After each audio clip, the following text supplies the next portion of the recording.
বন্ধুরা, কৈলাস পর্বত মাউন্ট এভারেস্টের থেকে 2200 কিলোমিটার নিচু, কিন্তু আজ পর্যন্ত কৈলাস পর্বতে একটি মানুষও উঠতে পারেননি, যেদিকে এভারেস্টকে প্রায় 7000-এরও বেশি মানুষ জয় করেছে। কেন এই পর্বতে উঠলেই শোনা যায় রহস্যজনক ঘণ্টার শব্দ? কৈলাস পর্বতের ওপরে কেন জলজল করে এক দিব্য আলো?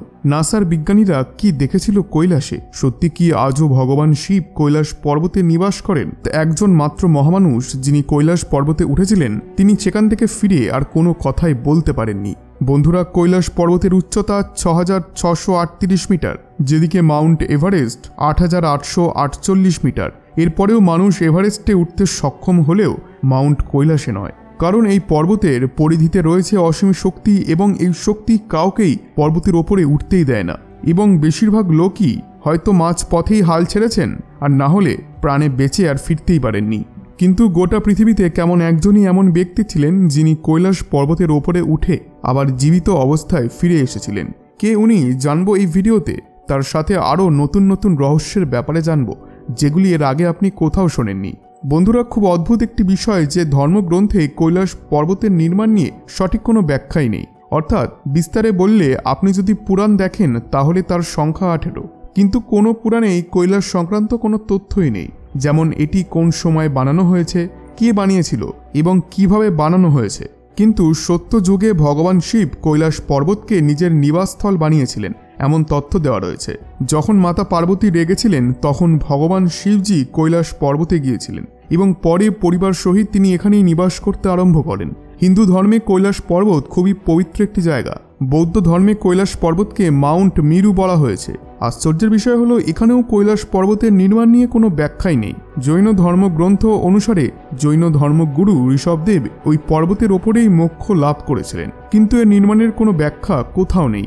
বরং জৈন ধর্মগ্রন্থ অনুযায়ী কৈলাস পর্বতের অস্তিত্ব অনেক আগে থেকেই ছিল এবং তা অপার শক্তিতে ভরপুর ছিল। কিন্তু বিজ্ঞানীদের কাছে কৈলাস পর্বত নিয়ে কিছু থিওরিজ আছে। কৈলাস পর্বতে রিসার্চ করা বিজ্ঞানীদের কথায় হিমালয় 1,70,00,000 বছরের পুরনো। আসলে বিজ্ঞানীরা মনে করেন আজ থেকে প্রায় 5 কোটি বছর আগে, যখন ইন্ডিয়ান সাবকন্টিনেন্ট অস্ট্রেলিয়া কোস্ট থেকে বিচ্ছিন্ন হয়ে এশিয়ান কন্টিনেন্টের সঙ্গে ধাক্কা খায়, তখন হিমালয়ের নির্মাণ হয়। কিন্তু সেদিকে কৈলাস পর্বতকে 1,70,00,000 বছরের পুরনো বলা হয়। অর্থাৎ এই পর্বত হিমালয়ের অনেক সময় পর তৈরি হয়। কিন্তু এখন একটি গুরুত্বপূর্ণ প্রশ্ন যে কৈলাস পর্বত চীনের কাছে কিভাবে গেল। ঘটনাটি ওই সময়ের যখন চীন ভারতের এক বড় অংশ নিজের কবজায় আনে, যেখানে তিব্বতের সঙ্গে কৈলাস পর্বতও ছিল, যার পর চীন প্রায়শই এই পর্বতের ওপরে ওঠার চেষ্টা করতে থাকে। এবং 2001 সালেও চীন, স্পেন ও রাশিয়ার বিজ্ঞানীদের সঙ্গে কৈলাস পর্বতের ওপরে ওঠার শেষ চেষ্টা করে, কিন্তু এই চেষ্টা ফেল হয়। এবং তারপর বিজ্ঞানী কৈলাস পর্বতকে নিয়ে এমন কিছু কথা বলেছিলেন যেটি যেই শুনেছে সেই অবাক হয়ে গিয়েছে। তো চলুন এই পর্বতকে নিয়ে কিছু চমকে দেওয়ার মতো রহস্যগুলিকে জেনে নেওয়া যাক। ওম ধ্বনি ও শঙ্খের শব্দ। বন্ধুরা, কৈলাস পর্বতের ওপর যারাই ওঠার চেষ্টা করেছেন তারা বলেছেন যে পর্বতের গা থেকে অনবরত কিছু শব্দ ভেসে আসে, যেমন মনে হয় কেউ ওমের জপ করছে অথবা ঘণ্টা বাজাচ্ছে। শুধু তাই নয়, যখন তিব্বতের ধর্মগুরুরা কৈলাস পর্বতের ওপরে ওঠার চেষ্টা করেন তখন তারাও অনবরত শঙ্খের ধ্বনি শুনতে পান। এই আওয়াজের ফ্রিকোয়েন্সি ওপরে ওঠার সঙ্গে সঙ্গে বাড়তে থাকে, আর এটিকে সহ্য করতে না পেরে তারা মাঝ রাস্তাতেই ফিরে যান। এছাড়াও অনেক পর্বতারোহী পর্বতের ভেতর থেকে ডামরুর শব্দও শুনতে পেয়েছেন। বলা হয় এই ডামরুর শব্দ ভগবান শিবের, কারণ তিনি এখানেই থাকেন। রহস্যময় আলো। বন্ধুরা, কৈলাস পর্বতে এই ঘটনা একবার নয়, বারবার ঘটেছে। কৈলাস পর্বতে 7 রকমের অদ্ভুত আলো দেখা গেছে। এই লাইট সবচেয়ে আলাদা হয় এবং বেশিরভাগ রাতের সময়তেই দেখা যায়। যদিও এই আলোর সোর্স কি তা আজ পর্যন্ত জানা যায়নি, কিন্তু নাসার কথায় এটি ম্যাগনেটিক ফিল্ডের জন্যও হতে পারে। ভগবানের শক্তি। বলা হয় যেখানে ভগবান থাকেন সেখানে মানুষ পৌঁছাতে পারে না। কৈলাস পর্বতের ক্ষেত্রে এই কথাটি সম্পূর্ণ রূপে মিলে যায়, কারণ আজ পর্যন্ত তো এর ওপর হাজার হাজার মানুষ ওঠার চেষ্টা করেছেন, কিন্তু কেউই সফল হননি। অদৃশ্য শক্তির রহস্য। কৈলাস পর্বতে ওঠা বিজ্ঞানীরা বলেছেন যে পর্বতকে অনেক দূর থেকে দেখলেই বোঝা যায় যে এর ওপরে অলৌকিক কোনো শক্তি বাস করছে। যখন তারা এর ওপরে ওঠার চেষ্টা করেছেন তখন এমন মনে হচ্ছিল বরফে যেন তাদের পা জমে যাচ্ছে। মনে হচ্ছিল কেউ যেন তাদেরকে ধরে ফেলেছে, যেন কেউ তাদেরকে আটকাতে চাইছে। মানুষ বলে যে কৈলাস পর্বতের ওপরে অসীম অদৃশ্য শক্তি রয়েছে, যেটি কাউকেই এই পর্বতের ওপরে উঠতে দেয় না। এটি কারণ যে কৈলাস পর্বতকে অজেয় বলা হয়। সময়ের রহস্য। আপনার এই বিষয়গুলি বেশ অদ্ভুতই লাগবে, কিন্তু কৈলাস পর্বতে সময়ের হিসাব আলাদা। অর্থাৎ এটি পৃথিবীর সময়ের থেকে অনেকটাই এগিয়ে। অনেক মাউন্টেন ক্লাইম্বার্স জানিয়েছেন কৈলাস পর্বতে ওঠার সময় তাদের নখ ও চুল বেশি মাত্রায় বাড়ছিল। লরেন্স ডিসুজাও অনেকটা এমনই বলেছিলেন। আসলে লরেন্স কৈলাস পর্বতে ওঠার জন্য বেরিয়েছিলেন, কিন্তু প্রত্যেক যাত্রীর মতো তিনি মাঝপথেই ফিরে আসেন। কিন্তু তিনি বলেছেন যখন তিনি যাত্রা শুরু করেছিলেন তার চুলের রং কালো ছিল, তবে কৈলাস পর্বতে অর্ধেক রাস্তা অতিক্রম করার পরেই তার চুলের রং সাদা ও মুখে দাড়ি বেরিয়ে আসে, যেটি খুবই অদ্ভুত ছিল, কিন্তু এটি সত্যি। যমরাজের নিবাসস্থল।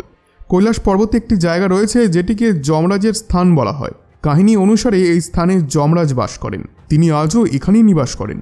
বলে দিই, যমরাজ চটি থেকেই কৈলাস পর্বত পরিক্রমা শুরু হয়, আর এই জায়গায় পুনরায় ফেরার পর পরিক্রমা সম্পূর্ণ হয়। কিন্তু এই পরিক্রমা অতটাও সহজ হয় না, কারণ 60 কিলোমিটারের দূরত্ব অতিক্রম করার জন্য 3 থেকে 4 দিন সময় লেগে যায়। বলা হয় যিনি এই পর্বতের 12 বার পরিক্রমা করবেন তার জীবন সফল হয়ে যাবে। পর্বতের আকার। পৃথিবীতে অনেক পর্বত রয়েছে, কিন্তু কৈলাস পর্বতের মতো আকৃতি কোনো পর্বতের নেই। পর্বতের আকার অলৌকিক পিরামিডের ন্যায়। দেখে এমন মনে হয় যেন কেউ এটিকে তৈরি করেছে এবং এখানে এনে রেখে দিয়েছে। যেদিকে আবার কিছু মানুষ বলেন ইহা দিব্য শক্তির ঘর এবং তারাই এটিকে বানিয়েছেন। কম্পাস। বন্ধুরা, এটি পৃথিবীর এক অন্যতম জায়গা যেখানে কম্পাসও কাজ করে না। যদি আপনি এখানে কম্পাস নিয়েও যান সেটি কোনো কাজই আসবে না। বলা হয় কৈলাস পর্বতে 12 ঘন্টা আমাদের পৃথিবীর 2 সপ্তাহের সমান। বন্ধুরা, কৈলাস পর্বত তিব্বতে স্থিত, আর যেহেতু 1991 সালে চীন তিব্বতের বেশিরভাগ স্থান দখল করে নিয়েছিল, তাই কৈলাস পর্বতও চীনের রিজিয়নে চলে যায়। কিন্তু কৈলাস পর্বতকে গোটা পৃথিবীর কেন্দ্রবিন্দু মানা হয়, কারণ এটি ওই স্থান যেখান থেকে ব্রহ্মপুত্র সিন্ধু নদীর উৎপত্তি হয়েছে। মনে করা হয় যে পৃথিবীকে সঞ্চালিত করা মহান শক্তিও কৈলাস পর্বতের ভেতর থেকেই বের হয়। 2015 থেকে 2016 সালের মধ্যে নাসার বিজ্ঞানীরা গুগল আর্থ এবং স্যাটেলাইটের মাধ্যমে কৈলাস পর্বতের ওপর একটি ছবি ক্যাপচার করে, যার পর এই ছবির ভিত্তিতে তারা কৈলাস পর্বতকে নিয়ে রিসার্চ করা আরম্ভ করে। এখন যখন গুগল আর্থ কৈলাস পর্বতের ছবি রিলিজ করে তখন তা দেখে রীতিমতো বিশ্বের সবাই অবাক হয়ে যায়, কারণ এখানে ভগবান শিবকে ধ্যান মুদ্রায় বসে আছেন এমন অবস্থায় দেখতে পাওয়া যায় এবং নাসাও এই জিনিসটিকে অ্যাডমিট করেছে। এই ছবিতে আপনি পরিষ্কার দেখতে পাচ্ছেন যে ভগবান শিব তার ধ্যান মুদ্রায় বসে আছেন এবং এটি আপনি গুগলে সার্চ করলেই দেখতে পাবেন। আর আপনার ফোনে যদি গুগল আর্থ থাকে তাহলে আপনি ডাইরেক্ট কৈলাস পর্বত সার্চ করলে এই ছবিটিকে দেখতে পাবেন। বন্ধুরা, এবার আমরা জানব ওই মহান ব্যক্তির কথা যিনি কৈলাস পর্বতকে জয় করেছিলেন। আসলে বন্ধুরা, 11শ শতাব্দীতে এক বৌদ্ধ যোগী যার নাম ছিল মিলারেপা, তিনি কৈলাস পর্বতের ওপরে যাওয়ার কথা ভাবলেন। তিনি প্রথম ব্যক্তি ছিলেন যিনি কৈলাস পর্বতের শীর্ষে পৌঁছে আবার জীবিত অবস্থায় ফিরে এসেছিলেন।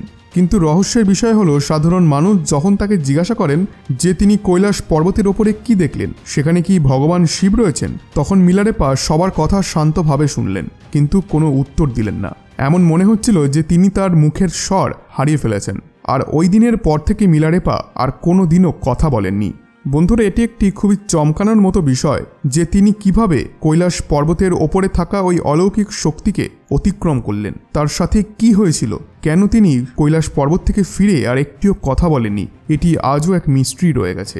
বন্ধুরা, কৈলাস পর্বতকে নিয়ে আপনার কি মনে হয়? এই পর্বতের ওপরে কি সত্যি কোনো অলৌকিক শক্তি রয়েছে এবং ভগবান শিব কি সেখানে আজও রয়েছেন? আপনাদের মতামত অবশ্যই জানান কমেন্ট বক্সে। বন্ধুরা, এই ভিডিওটি ভালো লেগে থাকলে ভিডিওটিতে একটি লাইক এবং চ্যানেলটিকে আজই সাবস্ক্রাইব করে নিন। ধন্যবাদ।